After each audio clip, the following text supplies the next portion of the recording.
UFC Fight Night is part of a long-running series of smaller but highly competitive events organized by the Ultimate Fighting Championship. Unlike the massive pay-per-view cards that feature the sport's biggest names and title fights, these fight nights are broadcast regularly and held in various cities around the world.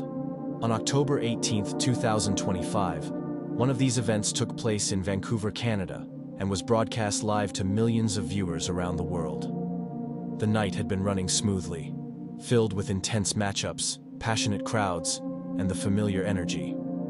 That was until the main event, a middleweight clash between Brendan Allen of South Carolina and Dutch fighter Reinier de Ridder, when something deeply unsettling occurred.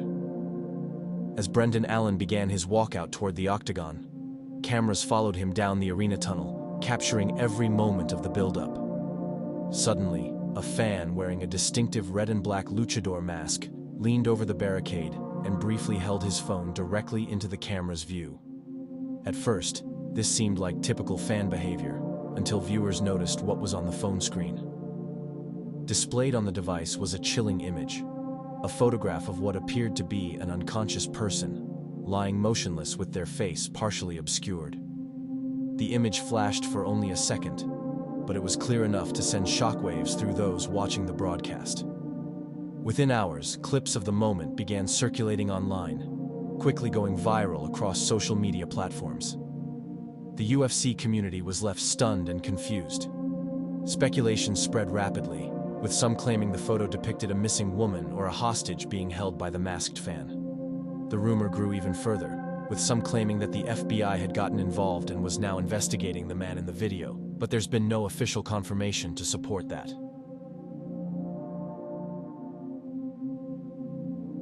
On September 28, 2012, Fox News was covering a live police pursuit in Arizona that would become one of the most shocking moments in modern broadcast history. The chase began after authorities attempted to stop a suspected carjacker who had stolen a red vehicle and fled at high speed across desert roads. A news helicopter from a local Fox affiliate provided continuous aerial footage, which was broadcast to Fox News' national feed. For nearly an hour, viewers watched the suspect drive erratically, weaving through traffic, narrowly avoiding collisions, and at one point veering off-road into open terrain. The tension escalated when the man eventually abandoned the car, stumbling across an open field while still being pursued by officers. As he ran, a gun was visible in his hand, and in a sudden, horrifying moment, he stopped and shot, all while the live broadcast continued. Fox News had a 5-second delay in place to prevent graphic content from airing, but due to a technical error, the story was briefly shown on national television before the feed was cut. Anchor Shepard Smith, visibly shaken, quickly returned to the camera and addressed viewers directly. "We really messed up, and we're all very sorry. That didn't belong on television. I personally apologize to you that happened." The incident instantly became one of the most infamous live TV moments in recent history, prompting Fox News to review and overhaul its live broadcast protocols to prevent similar tragedies from being aired. Authorities later identified the man as 26-year-old Joseph James Hudson, a resident of the Phoenix area. Police confirmed he had a prior criminal history, though details about his past offenses were not publicly disclosed. Why is this on the fucking TV? Keep watching. Pay attention. What the fuck was that?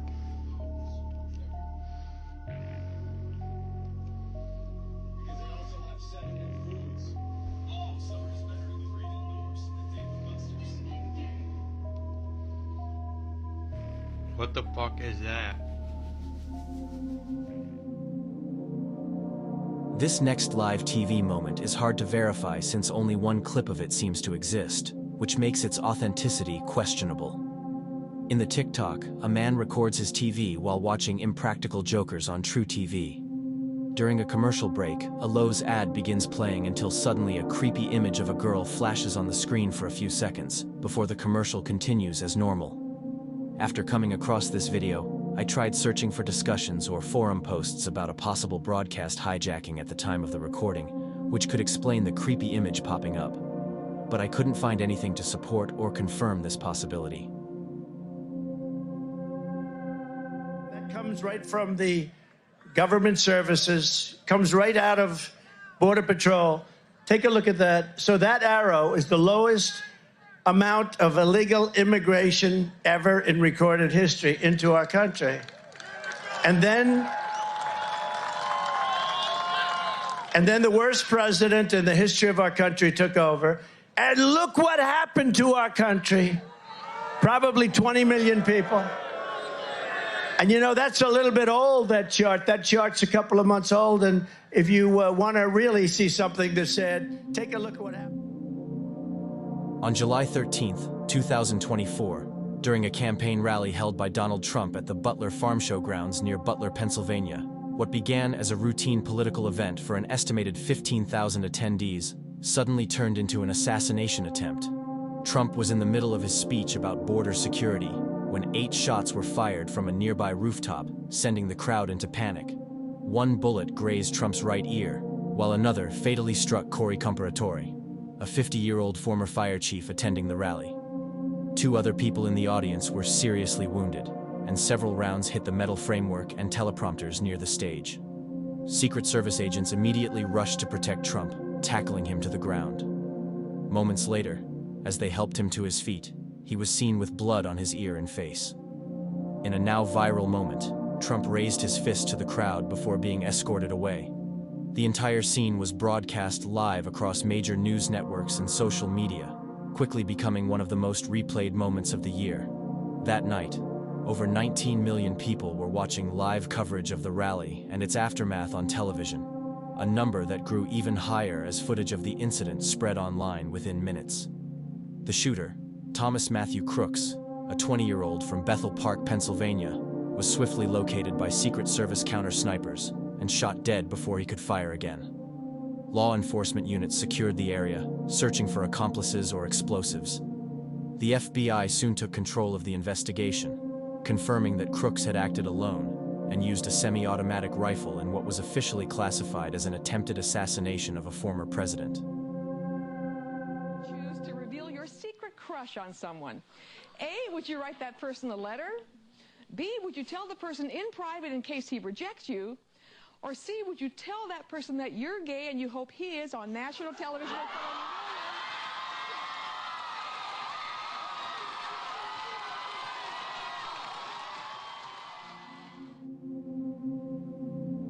The Jenny Jones Show was a daytime talk show that aired from 1991 to 2003, hosted by comedian and television personality Jenny Jones. It featured a mix of celebrity interviews, human interest stories, and sensationalized topics, often focusing on shocking or controversial personal issues. The show became infamous for a 1995 episode that continues to be discussed in media and true crime circles. On March 6, 1995, the show aired an episode titled Revealing Same-Sex Secret Crushes, in which guests were surprised on stage by people claiming to have romantic feelings for them. One segment featured 32-year-old Scott Amadeur from Michigan revealing his attraction to 27-year-old Jonathan Schmitz, a carpenter who had no idea about Scott's feelings.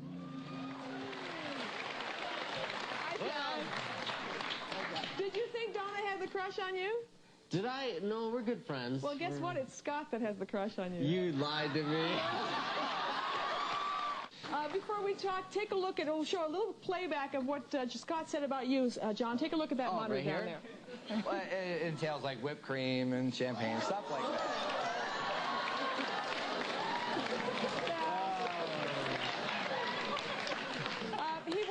Scott was pretty open about he's been fantasizing about you since he saw you under that car for the first time. He had an under-the-car fantasy and he had a hammock fantasy he's been telling us about.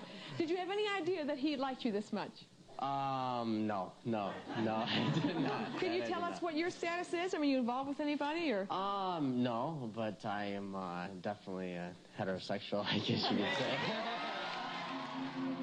The revelation left Jonathan visibly upset and humiliated, reportedly feeling embarrassed in front of millions of viewers. While the confession was intended to be lighthearted and entertaining, it had tragic consequences. Just 3 days later, on March 9th, 1995, Jonathan went to Scott's home and fatally shot him. The murder shocked the nation and sparked intense debate over whether shows like Jenny Jones should take any responsibility for the tragedy. Reports indicated that Jonathan had a history of violent behavior, and some suggested producers were aware he might react unpredictably. Yet the show did not take extra precautions beyond standard security. Jonathan was arrested and charged with first-degree murder, but ultimately pleaded guilty to second-degree murder, receiving a sentence of 25 to 50 years in prison.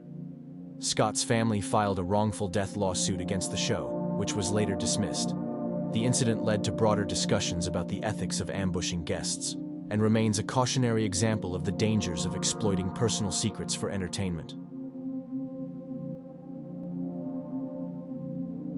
In 1983, 11-year-old Jody Plauché began taking karate lessons from Jeff Doucet, an instructor who quickly became close to the Plauché family. Over time, Jeff earned the trust of Jody's father, Gary, often spending time with the family outside of class. However, Jeff eventually began abusing Jody, manipulating him into keeping silent. The following year, in February 1984, Jeff kidnapped Jody, taking him from Baton Rouge, Louisiana, to a motel in Anaheim, California. Jody remained missing for several days, prompting the FBI to launch a nationwide search. On March 1, 1984, Jeff was arrested in California, and Jody was safely returned home. Though Jody was back with his family, Gary remained deeply upset. 2 weeks later, on March 16th, Gary waited near the Baton Rouge Metropolitan Airport's baggage claim, pretending to be on the phone. As Jeff was escorted past by police, Gary turned, drew a revolver, and shot him once in the head at point-blank range. The shooting was captured live on television, with one man famously shouting, "Why Gary?" Gary Plauché was charged with second-degree murder, but the case drew national attention and widespread sympathy. Prosecutors ultimately reduced the charge to manslaughter.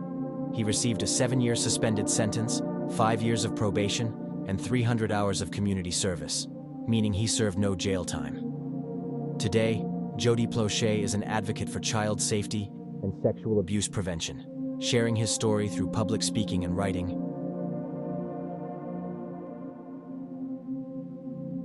In June 2014, 12-year-old Charles Bothwell V went missing in Detroit, Michigan, sparking a frantic search by local authorities. His father, Charles Bothwell IV, along with police, reported the boy as missing, and the story quickly gained media attention. For several days, there was widespread concern about the boy's safety, as authorities and the public feared that he might have been abducted or harmed. The disappearance prompted news outlets to cover the story extensively, and interviews with the family, especially the father, became a focal point of the media coverage. During one live interview on The Nancy Grace Show, Charles Bothwell IV was discussing his son's disappearance when a shocking revelation occurred on air. Reports that your son has been found in your basement.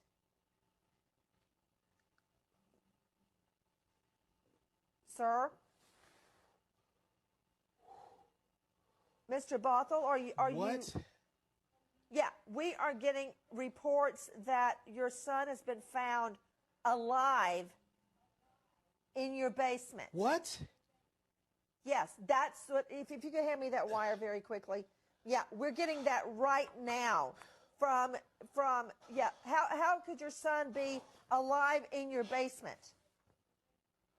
Oh,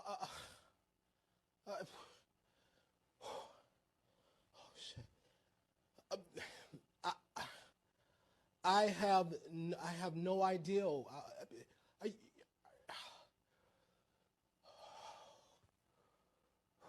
Now, this is just a report that we are hearing out of Detroit that we're trying to confirm.